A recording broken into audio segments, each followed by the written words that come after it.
स्वागत है दोस्तों आपका नौशाद न्यूज नेटवर्क के अंदर। और आज हम फाइनली बात करने वाले हैं अमेरिका एंड ईरान के वॉर अपडेट के बारे में। तो आज पहली बार फिर दोबारा से एक बार डोनाल्ड ट्रंप ने जो है धमका दिया है ईरान को और फाइनली वार्निंग दे दी है और कह दिया है कि आपको अपना मिसाइल प्रोग्राम को जो है बंद करना पड़ेगा, नहीं तो हम आप पर बहुत तगड़ा हमला करेंगे और जवाबी कार्रवाई करेंगे। उधर दूसरी तरफ अगर देखा जाए तो यूएस की जो नेवी है, वेसल्स हैं, वो ईरान की तरफ बढ़ते जा रहे हैं और आगे बढ़ते जा रहे हैं और हमले के लिए तैयार हैं एक तरीके से, और चारों तरफ से ईरान को घेर लिया है। का अब तक का जितने भी अमेरिका ने वॉर किए हैं, जितने भी अभी तक जंगे की हैं, आप ये मान के चलिए अभी तक अमेरिका ने इतने हथियार, इतने वॉरशिप और इतनी सारी डिफेंस सिस्टम, आपके ड्रोन, ये सारी चीजें इतने हथियार कभी तैनात नहीं किए हैं जितने ईरान के खिलाफ अमेरिका ने पूरी ताकत झोंक दी है ईरान को डराने के लिए। लेकिन उधर ईरान बिल्कुल भी रुकने झुकने का नहीं नाम ले रहा है और अपने मिसाइल, रॉकेट लॉन्चर, अलग अलग तरह के ड्रोन, अपने जो है उस तरीके के आपके बेड़े, ड्रोन वाले बेड़े, वो सारी चीजें, डिफेंस सिस्टम, सारी चीजें जो तैनात कर रहा है और ड्रिल की वीडियो दिखा रहा है और एक से एक खतरनाक हथियार क्या शो कर रहा है कि अगर कुछ भी अमेरिका ने कुछ भी सुई की नोक के बराबर भी अगर गलती कर देता है तो जवाबी कार्रवाई, ईरान ने कहा है, इतनी खतरनाक, इतनी भयंकर होगी कि खुद अमेरिका ने इतनी भयंकर जवाबी कार्रवाई नहीं देखी होगी किसी भी देश की जितनी ईरान करने की तैयारी कर रहा है। तो दोनों तरफ से जो है जंग एक तरीके से तुली खड़ी है। कब हमला हो जाए कब ना हो ये कोई भी नहीं बता सकता है। लेकिन जो है डोनाल्ड ट्रंप जो है वो ईरान को धमका करके, काफी हथियारों को दिखा करके, डरा करके ऑन टेबल लाने की कोशिश कर रहा है और उन्होंने कहा है, अपने ट्वीट भी किया है कि ईरान सब चीजों को छोड़ करके अपने हथियार की फैक्ट्री को बंद करके और टेबल पे आए, बातचीत करे और बातचीत करने के बाद जो भी सॉल्यूशन होता है उस सॉल्यूशन को राजी करे। लेकिन उधर जो है ईरान बिल्कुल भी झुकने का नाम नहीं ले रहा है, क्योंकि अभी तक जितनी भी बार ईरान से अमेरिका ने जो है बात की है ना, वो बात करने के बाद ही जैसे कुछ बात होता था, इजराइल ने हमला करके काफी सारे ऑफिसर को पीछे भी हमला करके मार दिया था। तो इसलिए इस बार ईरान बिल्कुल भी किसी भी तरह का रिस्क नहीं लेना चाहता है। और उधर तुर्की, सऊदी अरब, ये सब मिलके पीछे टेबल से जो बात कराने की कोशिश कर रहे थे कि बात हो जाए, किसी तरह फैसला हो जाए, किसी तरह टेबल पर बात हो जाए। लेकिन अभी तक 2-3 दिन पहले बात चल भी रही थी, कुछ ना कुछ कहीं ना कहीं जो भी था वो सब कुछ चल रहा था। लेकिन अब बिल्कुल ये कह दिया है ईरान के राष्ट्रपति ने कि अब अमेरिका से हमारी कोई बात नहीं हो रही है और अमेरिका हमारी ना ही कोई सुन रहा है और ना ही हमारी कोई बात हो रही है और किसी भी टाइम कभी भी जंग हो सकती है अमेरिका से ईरान की। तो दोनों तरफ से जो है वॉर तैयार है, कभी भी जंग छिड़ सकती है और कहीं भी कुछ भी हो सकता है। एक न्यूज और निकल के आ रही है ईरान से कि ईरान में जो प्रदर्शनकारी जो थे और उसके अलावा जो जासूसी कर रहे थे ईरान के खिलाफ, ईरान ने अभी भी उन लोगों को फांसी देना जारी रखा हुआ है और अमेरिका की एक तरह से हवा टाइट हो गई है, आप ये कह सकते हैं, या ये कह सकते हैं कि अमेरिका से ईरान बिल्कुल भी नहीं डर रहा है। उसने आज भी एक इंसान को फांसी लगाई है ईरान के अंदर जो कि ईरान में गद्दारी कर रहा था। तो ये भी बहुत बड़ा इशू बनता जा रहा है। तो कहीं ना कहीं अमेरिका का जो है ना वो एक तरह से नाम खराब हो रहा है और ईरान बिल्कुल भी डरने को, हटने को तैयार नहीं है और फाइनल जंग की तैयारी में इस टाइम जो है वो ईरान आ चुका है।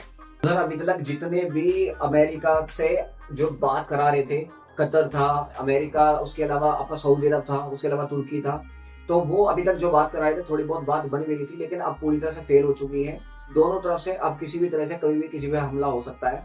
दूसरा, जो जर्मनी का जो चांसलर है, जर्मनी के चांसलर ने कहा है कि 10 से 15 दिन के अंदर अमेरिका ने ऐसी चाल चली है इस बार, और इन सब ने मिलकर ऐसी चाल चली है कि अब इसकी जो रिजीम है इस बार ईरान की, वो चेंज जाएगी 15 दिन के अंदर।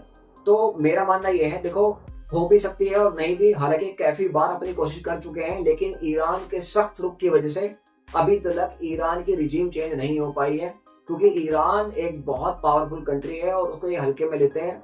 जैसे कि यमन को ले लिया इन्होंने हल्के में एक तरीके से, और इसके अलावा गाजा है, ये सारे जो छोटे छोटे मुल्क इन्होंने तोड़े हैं, इसको लेकर के ये ऐसे सोचते हैं ईरान को भी तोड़ देंगे। लेकिन मुझे तो लगता नहीं कि ये टूट पाएंगे। आप कमेंट बताइए एक बार में, टूट पाएंगे नहीं टूट पाएंगे? तो इन्होंने कहा 15 दिन के अंदर टूट जाएंगे, जर्मनी के चांसलर ये बोल रहा है, लेकिन मुझे कहीं से कहीं तक नहीं लगता है कि ऐसा कुछ हो पाएगा।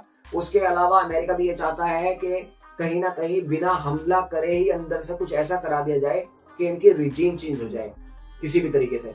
लेकिन वो भी ये करा नहीं पा रहे हैं। उधर ईरान ने पूरी पूरी तैयारी करी हुई है कि किसी भी तरह से अगर हम पर हमला होता है तो हमारी रिजीम चेंज ना हो, और हमको ईरान को किस तरीके से चलाना है, किस तरीके से काम करना है, वो सारी चीजें ईरान ने पूरी तरह से तैयार करके रखी हुई है। सारी की सारी चीजें तैयार करके रखी हुई है। उधर ईरान का जो मेन राष्ट्रपति है और जो सुप्रीम लीडर है उसके नीचे जो आते हैं, उन्होंने सीधा सीधा धमकी अमेरिका को ये दी है कि इस बार अगर सुई की नोक के बराबर भी आपने थोड़ा बहुत भी हमला किया या स्ट्राइक की या एयर स्पेस का उल्लंघन किया तो ऐसा हमला करेंगे कि ईरान ने आज तक किसी भी देश के खिलाफ ऐसा हमला नहीं करा है। और सबसे पहले ये आपके जितने भी बेसिस बने हुए हैं, चाहे वो कतर में हो, चाहे वो सऊदी में हो, चाहे वो यूएई में हो, चाहे वो इराक में हो, सब जगह हमला करेंगे और कहीं पर भी अमेरिका को बख्शा नहीं जाएगा। उसके अलावा ड्रोन से जासूसी भी कर रहा है ईरान। कैरियर की अमेरिका की जो कैरियर आ रहा है जिसपे काफी कैरियर जो होता है एक तरीके से, उस पर काफी सारे फाइटर जेट रखे होते हैं जिस पर उड़ते हैं, रनवे होता है एक बना हुआ, उसकी पूरी निगरानी कर रहे हैं। उसकी भी वीडियो जो है ईरान ने जारी कर दी है। तो ईरान इस टाइम पूरे पूरे मूड में है लड़ाई करने के, ना ही दबने को तैयार है ना ही झुकने की तैयार है। लेकिन अमेरिका भी पूरे पूरे मूड में है लड़ाई करने के लिए, क्योंकि अमेरिका ने की नाक की बात आ गई है एक तरीके से। अब देखते हैं होता क्या है। तो जहां तक मेरा एक्सपीरियंस ये कहता है भाई देखो, हो भी सकता है झगड़ा और नहीं भी हो सकता है, लेकिन अंदरूनी कहीं ना कहीं अमेरिका को ये जंग बहुत ज्यादा भारी पड़ने वाली है, बहुत ज्यादा भारी पड़ने वाली है। क्योंकि रूस और चाइना यही चाहते हैं कि किसी तरीके से ईरान से झगड़ा हो जाए और ये हथियार दे दे करके अमेरिका को बिल्कुल डाउनफॉल कर दे। और सबसे पहले इसराइल का बहुत बुरा हाल कर देगा इस टाइम ईरान, क्योंकि ईरान के पास जो मिसाइल पावर है, जो ड्रोन पावर है, वो अभी तक ईरान ने यूज ही नहीं की है किसी भी देश के खिलाफ। तो ये हल्का फुल्का हमला नहीं है जैसे कि इन्होंने उठा के राष्ट्रपति को उठा करके ले गए अमेरिका, काफी दिन तक ऐसे मिलिट्री उड़ती रही और फिर उसके राष्ट्रपति को ले जाकर के वहां अमेरिका बंद कर लिया। ऐसा कुछ भी नहीं होने वाला है। ये पूरी ताकत झोंक रहे हैं लेकिन डर रहे हैं, घबरा रहे हैं, क्योंकि उनके पास भी अल्लाह की ताकत है और उसके अलावा भी किसी से डरते नहीं है। पहला ऐसा मुल्क देखा है जो बिल्कुल भी अमेरिका से और आपकी यूएस से, इसराइल से, ब्रिटेन से बिल्कुल भी नहीं डरते हैं। और इतने सारे प्रतिबंध लगने के बावजूद भी जो है ईरान बिल्कुल भी नहीं दब रहा है। और ईरान ने यह भी कह दिया है कि वो चाहे तो 15 दिन के अंदर परमाणु बम भी बना सकता है। तो आप क्या लगता है आपको? मुझे ये लगता है कि परमाणु बम होगा उनके पास, सिर्फ उसको एक्टिवेट करने की जरूरत पड़ेगी इनको, ये बना सकते हैं। इसलिए अमेरिका कहीं ना कहीं डर रहा है और इसराइल भी इसीलिए डर रहा है कि ईरान पर हमला डायरेक्ट ना किया जाए, कुछ ऐसा कर दिया जाए, अंदर से ही विद्रोह करा दिया जाए और ईरान की रिजीम को चेंज कर दिया जाए। लेकिन ऐसा नहीं होगा। अब देखते हैं, फाइनल वार्निंग डोनाल्ड ट्रंप ने दे दी है। उधर जो है ईरान ने भी फाइनल वार्निंग दे दी है कि या तो हम अपने अकॉर्डिंग बात करेंगे, आपके अकॉर्डिंग बिल्कुल भी बात नहीं करेंगे, जो हम चाहेंगे वही होगा। आप अपने अकॉर्डिंग आपकी सारी नीतियां आप हम पर नहीं थोप सकते हैं। तो मेन बात अब यहाँ अड़ी हुई है, देखते हैं होता है क्या।